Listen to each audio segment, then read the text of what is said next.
A purchase order in the Halo program. So we're on the main menu in the Halo program, and there's a button right there that says Purchase Orders.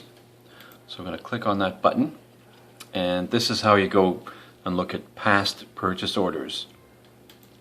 Using that right chevron, it's going to take you through to past purchase orders. There we go. There's a good example right there. There's a purchase order with a purchase order number and everything, and it's got items that are going to go in the purchase order. Alright, and how to find a purchase order, you can use that drop box and pick the purchase order out by, now is that an RA number or? No, it's by purchase order number. Oh yeah, that's right, purchase order number. We can go straight to a purchase order using that drop box.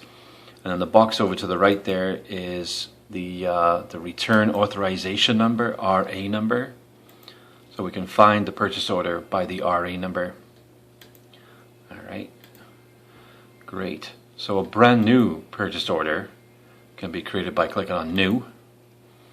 And then we need to fill in the supplier, which is the supplier where we get the stuff back from.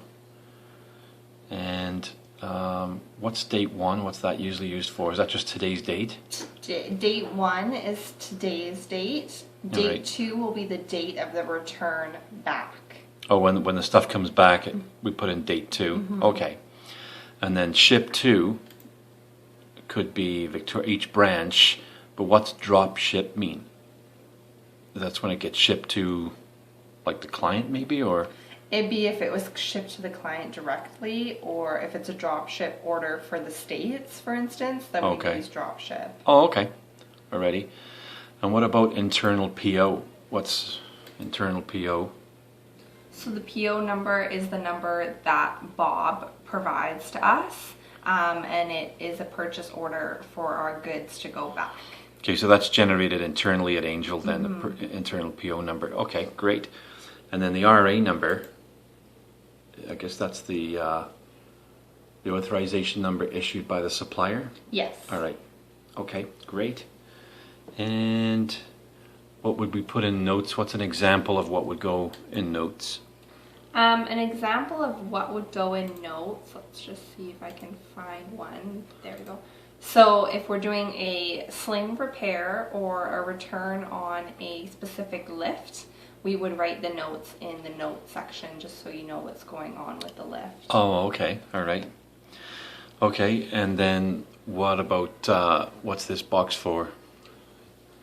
This box allows us to either use the drop down to pick the work orders, or you can type a work order in.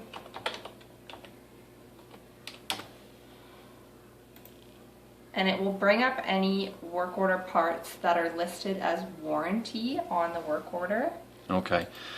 So could we pick one out as an example? We can always delete it, just, yeah. Let's see if this one's got anything. Okay.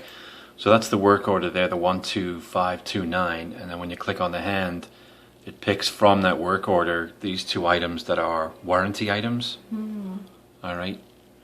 Okay, and what about these boxes over here, the received and return for RA? Return for RA means that we've got the goods and we're returning them for return authorization. Received is what we'll do is when we receive the replacement goods, we'll go in and we'll tick the boxes. Alright, perfect. Alright. And then what about the boxes up here for printed, faxed, received, and back ordered? If we've got any goods on back order, we'll tick what items are on back order. Received, it's almost like a duplicate. We almost don't need one of these here. Okay. Faxed is if we're faxing it, we don't usually fax it. And printed is if we've printed a copy of the work order and given it to Bob. Okay, great. Is that it? That's about everything, isn't it? Yeah, that's pretty. That's the purchase order screen. Oh, and then the print button, if you click on print this, it comes up with a print preview of what the purchase order is going to look like. And then you send it to whatever printer you have hooked up to your computer. Yeah. And that's it then, right? Mm-hmm. All right. Thanks, Becca. Thank you.